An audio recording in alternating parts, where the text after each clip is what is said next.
de Nicotiana glauca. Le tabac sauvage en arbre, on l'appelle zefzouf.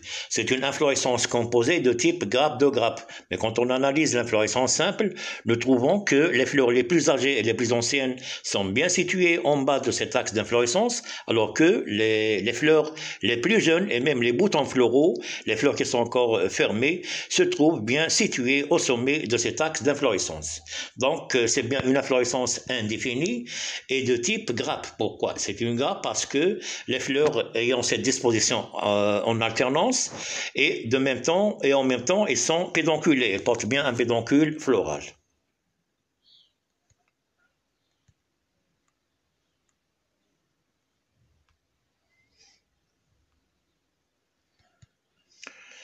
Alors ici, c'est la fleur toujours de Nicotiana glauca.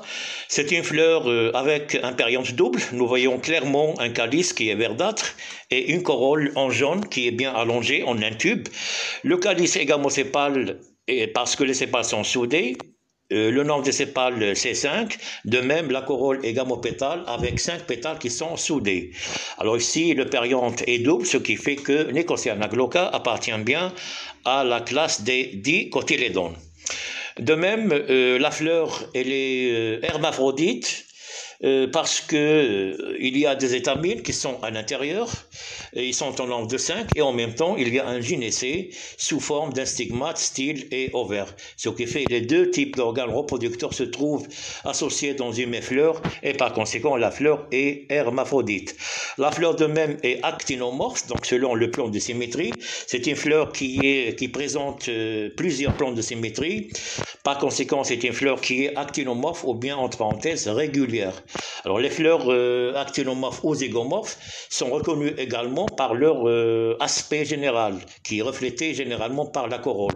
Ici, nous voyons que l'aspect général de la fleur est circulaire, ce qui fait la fleur est bien actinomorphe, alors que les fleurs qui sont zygomorphes se trouvent ou bien montrent un aspect ovale. C'est comme un zygote, zygomorphe en forme de zygote. Alors ici, si vous voulez, c'est une coupe schématique de Nicotiana glauca qui montre au milieu un stigmate, style et ovaire entouré par l'androcée, les étamines. Les étamines chez Nicotiana glauca, au niveau de leurs fleurs, se trouvent en nombre de 5, ce qui fait que c'est une fleur, c'est un androcée qui est de type isostémone, parce que il y a même nombre des étamines que celui des sépales et des pétales. 5 sépales, 5 pétales, 5 étamines. Donc 5 sépales, 5 pétales, nous pourrons dire que c'est une fleur qui est pentamère. Également, ce critère de pentamérie caractérise la classe des dicotylédones. L'ovaire, il est au-dessous avec des ovules à l'intérieur et entouré par ce qu'on appelle un disque nectarifère qui sécrète du nectar pour attirer les insectes.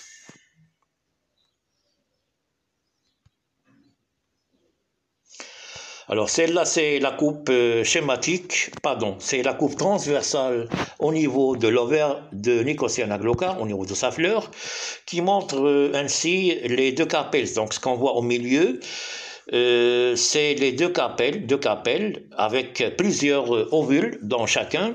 Ces deux carpelles sont bien côte à côte, donc ils sont bien soudés. On parle ainsi d'un gynécée qui est bicarpellé parce qu'il y a deux carpelles, gamocarpellé parce qu'elles sont soudées et pluriovulé parce que chaque carpelle possède ou bien renferme plusieurs ovules.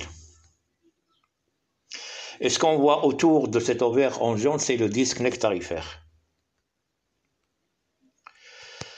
Alors la formule florale, qui est donc le résumé de toute la description écrite concernant l'organisation florale, c'est une formule florale qui montre, qui nous donne une idée sur le nombre des pièces florales, sur la symétrie de la fleur, sur le sexe de la fleur également. Alors ainsi, on voit que cette fleur est hermaphrodite. Nous voyons bien le symbole qui est utilisé dans le cas de l'hermaphrodisme. Nous mettons une virgule, à côté c'est la symétrie, c'est un petit cercle avec un plus à l'intérieur, et puis les sépales, les pétales, les étamines, les carpelles. Les sépales c'est par un grand S, les pétales c'est par un P majuscule, de même les étamines c'est par un grand E, et les carpelles avec un grand C. Les sépales sont en nombre de 5, ils sont entre parenthèses parce qu'ils sont soudés. De même, les pétales, ils sont soudés, donc c'est pour cela qu'ils sont mis entre parenthèses. Les étamines, ils sont libres, mais en même temps, ils sont mis entre crochets avec les pétales parce que les étamines sont bien soudés à la corolle. Les deux carpelles sont soudés, donc ils sont mis entre parenthèses. Et le trait que vous voyez au-dessous, ça signifie que l'ovaire est super. Voilà donc ici c'est le diagramme floral. Donc on termine par établir le diagramme floral de la fleur. C'est un diagramme floral qui est premièrement circulaire parce que la symétrie est actinomorphe. Comme on vient de dire tout à l'heure que les fleurs actinomorphes montrent un aspect circulaire.